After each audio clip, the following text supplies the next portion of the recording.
This week on the Retirement Quick Tips podcast, I'm ranking the worst investments for retirees. These investments are the ones that I have never recommended.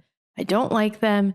And it's because after 17 years of being a financial advisor, I've seen them backfire. And in some cases, these investments have ruined my clients' finances, people I know and care about, and it's not pretty. So today I'm starting with what's going to be a controversial one. Many people own residential real estate investment properties. So like a rental home, a duplex, a vacation rental. This is different than like a second home that you live because that's just a money pit anyways. And everybody buying one of those knows it. I'm talking about one that you are relying on for income. I'm going to lay out several reasons today why I hate these for retirees specifically. One of the things, though, that I notice is that, there's a big push for real estate for various reasons. And people see that like, wow, other people who own real estate are pretty wealthy. So like, I want to be wealthy too. So maybe I should buy real estate. It may not be as simple as that, but like generally that's kind of the line of thinking. What no one realizes until they sink a good chunk of their net worth into real estate is that you really do have to own a lot of it to have it work out. Now you have to start somewhere, right? But like, are you going to end up owning 10, 15, 20 rental properties?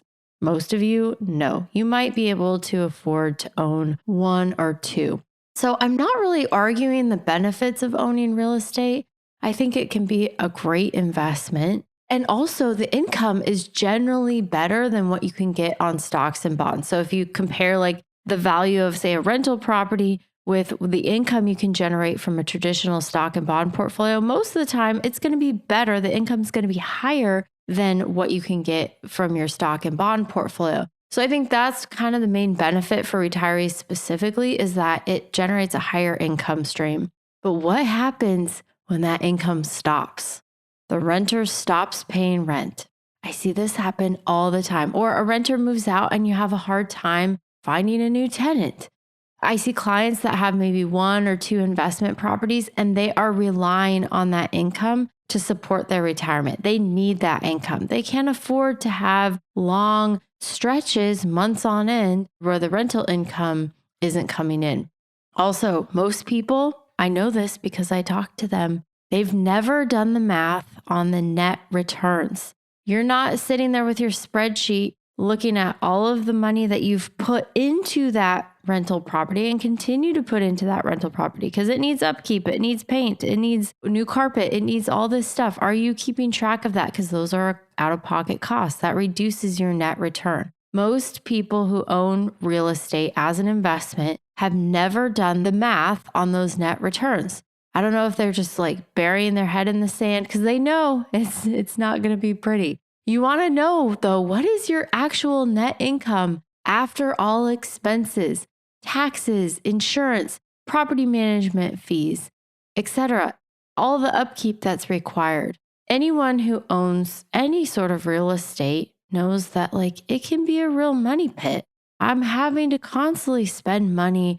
We have a little like water feature fountain. I don't know. It's kind of small. It's like rocks and stuff and it bubbles up. And it sat not working for like 2 years because it just wasn't a priority. I mean, I got 4 kids. I work full time. I'm busy. It's just sitting there and it's fine. It had a bunch of moss. And part of the reason why it sat and it wasn't operational was because it had like one of the piping tube things was broken and needed to be replaced. And it took me a couple of years to like finally call the pond guy and say, hey, can you come out and do this? And he did. But like just that one little thing alone, it cost like $350 to have that all fixed and have it working and operational again. That's a small thing, but like we're going to need a new roof soon. That's expensive.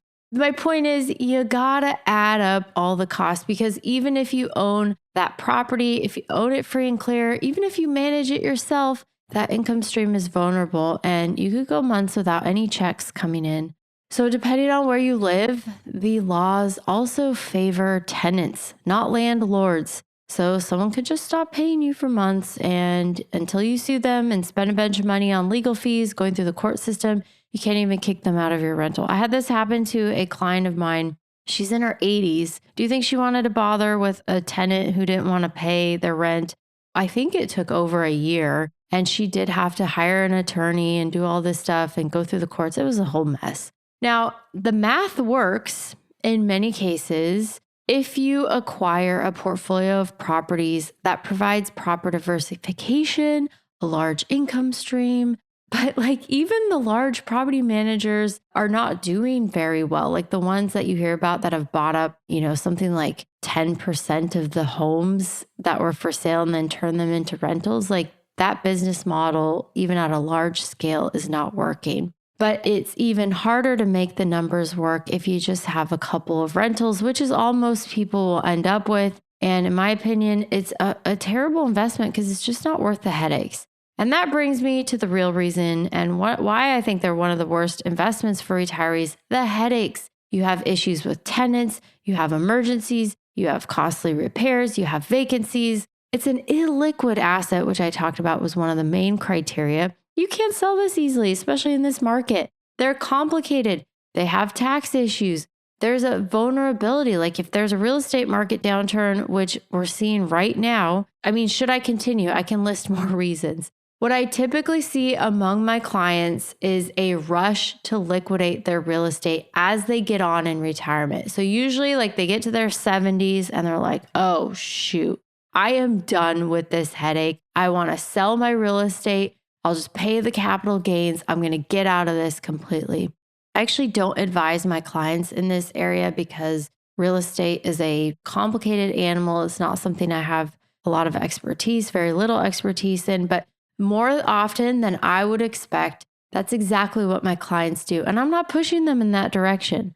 So you can make money owning residential real estate, but you got to ask yourself, are there better ways to structure a portfolio in retirement, one that you're trying to generate income from with better returns and no headaches? Yes, that's the point. You don't need to own this property where your tenant's going to call you complaining at 3 a.m. because the light bulb went out and they need you to come and change it. No. We don't. You do not want that headache when you're 78 years old and you just want to sleep and enjoy your retirement at 3 a.m. All right, that's it for today. Thank you so much for listening. My name is Ashley Michike, and this is the Retirement Quick Tips Podcast.